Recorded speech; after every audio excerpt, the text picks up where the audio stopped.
Hello, and welcome to a video I have never made before, I think. Please fact check me if I'm wrong. But this is the mid-year freakout tag. I usually do not take part in this. I usually just try to focus on doing the best of list. But I was tagged in this.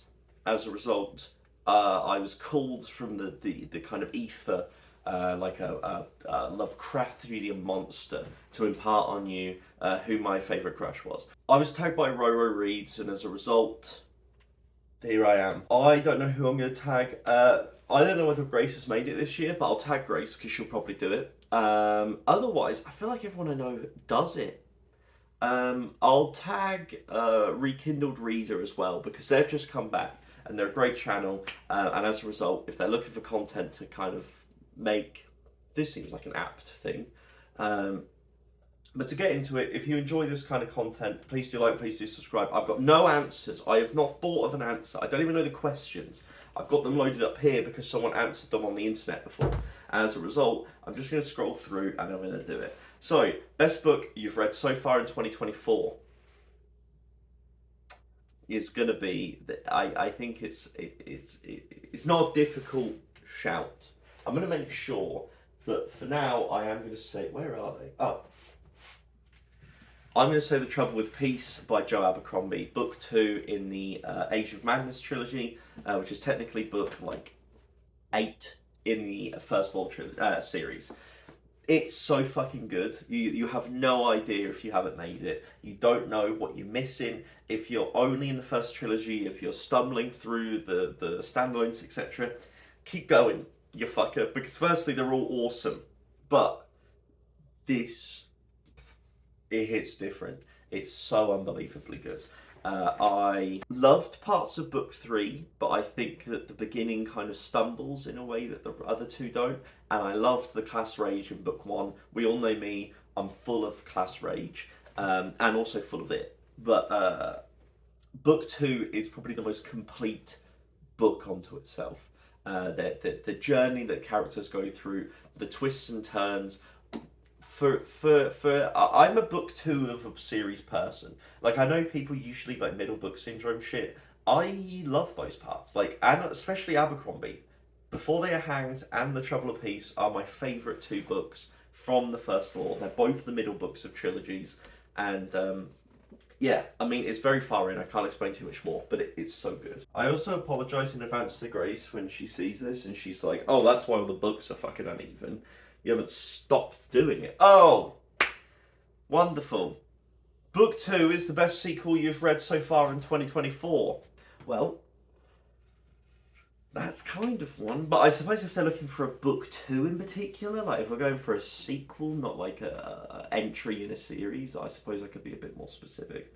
How would I be specific? What would I choose? This one I'm going to have to look, because I think it's probably, well, actually, no, book 2 is not going to be that. Oh, yeah. Because if we weren't, I'm not going to do rereads either. I'm doing fresh reads. So Words of Radiance is off, and I'm also going to do a second book in the series to say a specific sequel. And so something like Bone Hunters is not involved either. So as a result, it's going to be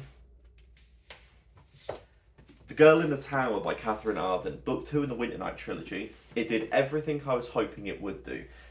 Because once again, I'm a book 2 girly. There's no stopping me. It takes everything that the first book does as a smaller kind of family orientated story, and it expands it to a lot more magic, a lot more involvement with that magic. It expands in worldview, so you get you get kind of a new cast of characters that are super interesting. The plot is kind of non-stop, but in a way that's still character focused. Everything's so full of emotion and you're invested, but it is kind of relentless where you're like, oh, things are fucking moving. Still continuous, beautiful writing. Still has that feeling of medieval Russia, that feeling of cold, that feeling of a cozy, creepy vibe that's brilliant. But instead it mixes in a bit more action, a bit more political intrigue, a bit more religious animosity, all of that stuff. This is the book out of the trilogy. That one Once again, a second book savant I am. A new release I haven't read yet but want to. Now, does that mean it hasn't come out? No, okay, I can see the next one is anticipated release. So, new release I haven't read yet but want to would have to probably be... I don't even know where it is. Let me have a gander. Where is it? Grace does not have it with her other books. So I don't know where it is. Does she even have it? I thought Grace said she bought it. I swear she said she bought it. If not, I've got a second answer. But, am I blind? Ah! It's in the side stack, of course. Okay. Well, same author. The Warm Hand of Ghosts is the other book that I have wanted to read this year. That Grace bought it, and so as a result, I didn't buy it for myself. I was waiting to have it here. I read Winter Night Trilogy earlier this year. This is a World War One, I believe, historical fantasy, and so that's up my alley. I'm very looking forward to reading it. I think it got kind of mixed reviews, but at the same time, I don't really care. I think I'll still get a lot from it. Because I've been doing a really good job of reading the new releases. I've done a very good job of reading them. For most anticipated release for the second half of this year. Now, there's an easy answer there. It's Wind and Truth. Let's just get that out of the way. I can't fucking wait to read Wind and Truth. Neither can you, neither can everyone. It's going to be one of the biggest releases in fantasy, the same way that it was before. I want to shout out some things that aren't Brandon Sanderson. You know, everyone's looking forward to it. So, other books that I've got here that I'm looking forward to. I'm looking forward to reading The Dead Cat Tail Assassins by P. Jelly Clark. I'm looking forward to reading The City in Glass by Nevo. Susanna Clarke has a short story or like a novella coming out this year, I think, which I'm really looking forward to. And then I would say that's it. They're the three. There's some other ones here. I can read them out.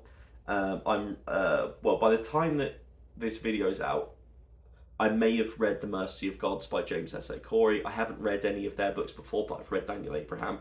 Looking forward to them. The Ending Fire is the last book from the Ending Fire trilogy, which is the Final Strife. I've got the second book to read for that as well, so I'll do those. The Great Wen by Alan Moore comes out in October, I believe. Blood of the Old Kings is a translation, I think. Blood Over Brighthaven is getting its traditional published release, which I'm looking forward to. And Murakami has a new book out called The City and Its Uncertain Walls, which I'm also looking forward to. So I'm up to date. I'm up to date on those. Oh, yes. Maybe as well for a new release that I'm looking forward to reading is Martyr by Kaveh Akbar. Kaveh Akbar? I don't know how to pronounce it, but I keep on seeing that in stores. I keep on seeing people talk about it, and I'm looking forward to it. Biggest disappointment is not going to be hard because I just did my wrap up where I talked about it, and that is The Sky on Fire by Jen Lyons. I'm not going to go into it because I literally just talked about it. So hush hush, but I was disappointed. Biggest surprise. What surprised me? What did I read and go, oh. My big surprise was Slow Days, Fast Company, The World, the Flesh, and the LA by Eve Babbitt. This was a surprise to me in the sense that I was expecting to enjoy it. I was not expecting to get the level of emotion out of it that I did. And there's particularly one short story inside of here. It's called Heroine, and the work it does to kind of... There's a sense of empathy, understanding, and thoughtfulness involved in that story. It's about kind of the idea of why there was kind of a sense of women becoming addicted to heroin and dying from overdoses. This sense of not feeling fulfilled when you've made it to the top. And I just thought it dealt with it so carefully, so cleverly, and so thoughtfully. That one surprised me. I really enjoyed that one. New favourite author? I suppose that means that I probably need to have read the author more than once to say that they're a new favourite author, if you get what I mean. Ro Hession was already one of my favourite authors. So that was reinforced with Ghost Mountain, but it wasn't a new. I would say that Catherine Arden would have to be up there as a kind of. I've read 3 of her books this year. It was completely new to me, and I thoroughly enjoyed that series. So I would probably say Catherine Arden. New fictional crush. This is going to be goofy, but I'm putting them as a pair, and I'm going to say Tehol and Bug from Malazan. Those two, when they're laughing and joking together, and like their whole relationship and the kind of dynamic that they have is just so funny to me that I'm kind of like, man, I want to spend a lot of time with these 2 dudes. So that's it. New favorite character.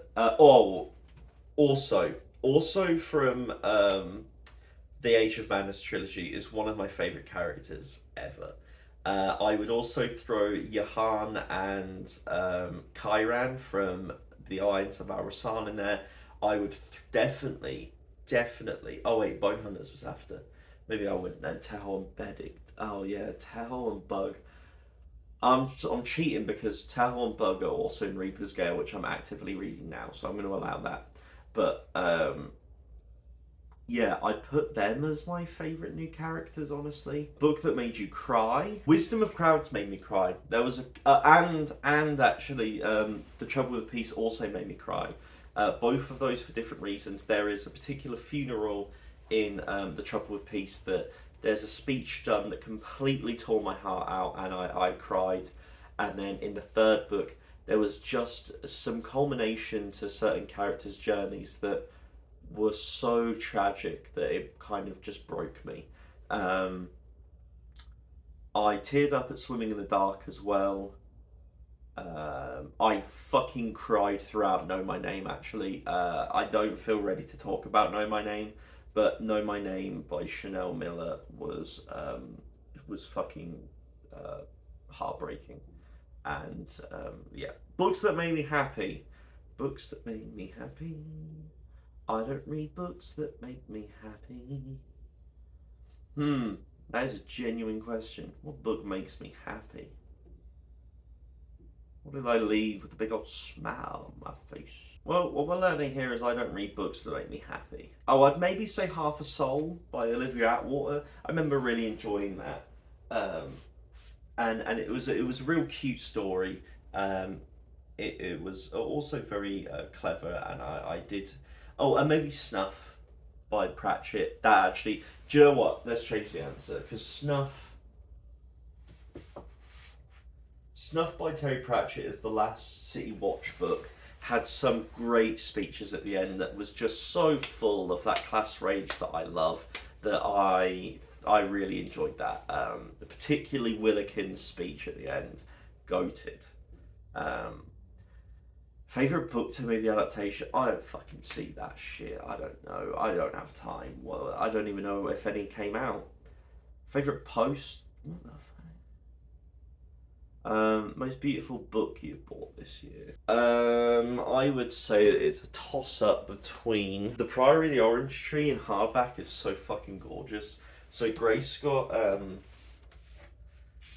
a Day of Fallen Night on something for like $10 or something, and so I bought the first one to match it, because the moment she bought that, the hardcover stopped existing. So we got it while we could. So that's definitely one. And I would say the other one, which Grace got for me, is The Book That Broke the World by Mark Lawrence. I think that's a gorgeous cover. And so expect that in my July wrap-up, because I read it with my own eyes and mind. Although, does that count as me buying it? I think it counts. What books do you really need to get to by the end of the year? Whatever the fuck I want. Don't tell me what to do. I want to keep reading more. If I can have Toll the Hounds finished by the end of this year, if I could have Winter's Heart finished by the end of this year, if I can have caught up and finished Wind and Truth, that's kind of where I want to be at in terms of that. Otherwise, looking around, I'm not really making myself read certain stuff because I'm out of uni. I'm allowed to enjoy myself. So that's it. That's all the questions. I feel like that went by pretty quick. Who knows what just happened, but it's done. Lots of love to you. I hope you enjoy. Please let me know your answers if you fancy as well, because I'm very interested in seeing what to go towards, what to stay away from. Any recommendations, as always, very appreciated, and have a lovely rest of your day.